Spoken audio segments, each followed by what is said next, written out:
لیکن عقیدہ توحید وہ عظیم عقیدہ ہے.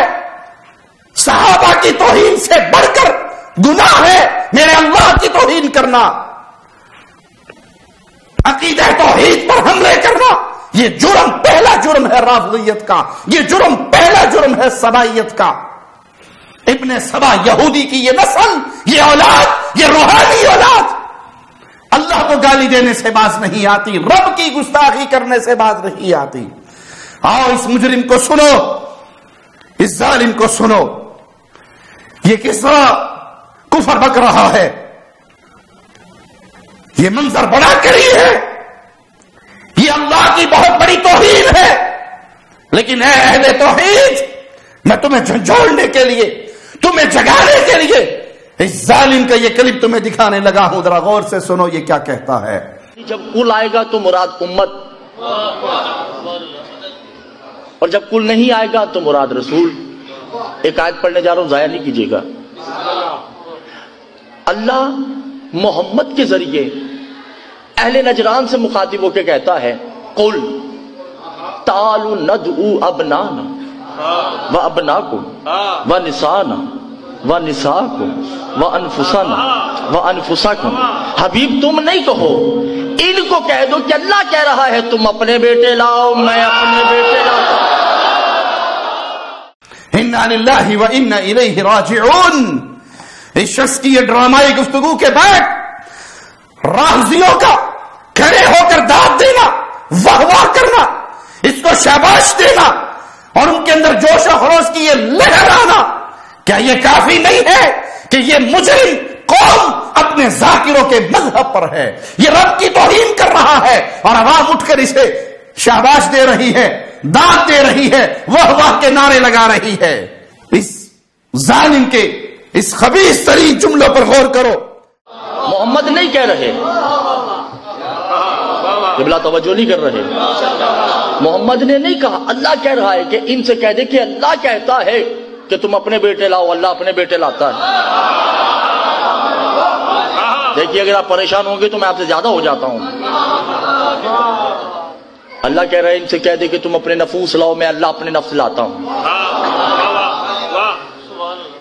اللہ کے بیٹے ہیں نہیں ہیں تو اسی مطلب قرآن غلط کہہ رہا ہے، آپ صحیح کہہ رہے ہیں. پھنس گئے نا. دو ہی باتیں ہیں، کسی ایک کو تسلیم کر لیں، یا تو اللہ کے بیٹے ہیں یا پھر کوئی ہے جس کے بیٹوں کو اللہ اپنے بیٹے کہہ رہا ہے. یہ جو قرآن سے جاہل ہے، یہ جو قرآن سے ناآشنا ہے، اس کو اللہ کی عظمت کا علم نہیں ہے. وما قدر اللہ حق قدرہ. ان ظالموں نے نہ رب کو پہچانا نہ رب کی قدر کو پہچانا. اللہ کی قسم یہ اللہ کی توہین ہے، اللہ کی قسم یہ رب کی گستاخی ہے. اور جو گستاخی کر رہا ہے قوم اسے علامہ مانتی ہے.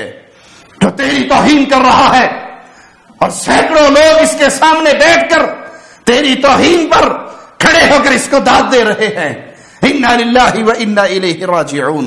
آؤ تمہارے گھر سے ثابت کرتا ہوں کہ اس کی یہ گفتگو اللہ کی توہین ہے، اس کی یہ گفتگو اللہ کی گستاخی ہے. ترجمہ بھی تمہارے گھر کا پیش کروں گا اور آیات کی تفسیر بھی تمہارے گھر سے ہی پیش کروں گا. رافضیت کے ایک علامہ محسن علی نجفی، اس سے سناتا ہوں. یہ تمہیں جو قصے سنا رہے ہیں، یہ تمہیں جو من گھڑت کہانیاں سنا رہے ہیں، یا تو اللہ کے بیٹے ہیں یا پھر کوئی ہے جس کے بیٹوں کو اللہ اپنے بیٹے کہہ رہا ہے. انا للہ وانا الیہ راجعون. تفسیر الکوثر جلد 4 ہے، صفحہ 65 ہے. قالوا اتخذ اللہ ولدا سبحانہ هو الغنی له ما في السماوات وما في الارض ان عندكم من سلطان بهذا اتقولون على الله ما لا تعلمون. قرآن حکیم کی ان آیات کا ترجمہ تمہارا نجفی شیخ کر رہا ہے. وہ کہتے ہیں اللہ نے کسی کو بیٹا بنا لیا ہے، اس کی ذات پاک ہے، وہ بے نیاز ہے، جو کچھ آسمانوں اور زمین میں ہے وہ سب اسی کا ہے. تمہارے پاس اس بات پر کوئی دلیل بھی نہیں. کیا تم اللہ کے بارے میں ایسی باتیں کرتے ہو جو تمہارے علم میں نہیں. تفسیر الکوثر جلد 4 صفحہ 65 پہ ان آیات کی تفسیر سنیے جو تفسیر کسی سنی کی نہیں بلکہ تمہارے نجفی کی ہے. قالوا اتخذ اللہ ولدا، اللہ کے لیے بیٹے کا تصور اللہ کی خالقیت اور مالکیت کے تصور کے منافی اور نہایت مبتذل اور سطحی ذہن کی ایجاد ہے. یہ نظریہ تعقل سے خالی، صرف محسوس پرستی پر مبنی. ان لوگوں نے اللہ کو انسان پہ قیاس کر کے یہ رائے قائم کی کہ جس طرح انسان اپنے وجود کو کسی بیٹے کی صورت میں دوام دے سکتا ہے ورنہ وہ مقطوع نسل ہو جاتا ہے. اولاد نہ ہونے سے انسان محرومیت کا احساس کرتا ہے اور اپنے آپ کو بے دست و پا، اپنے آپ کو بے دست و بازو اور بے یار و مددگار خیال کرتا ہے. اللہ کو بھی ایک محتاج بے سہارا انسان کے مقام پر اتارا، جو بہت بڑی جسارت ہے. یہ جسارت کرنے والا ملعون میرے رب کی بارہا گستاخی کرتا ہے.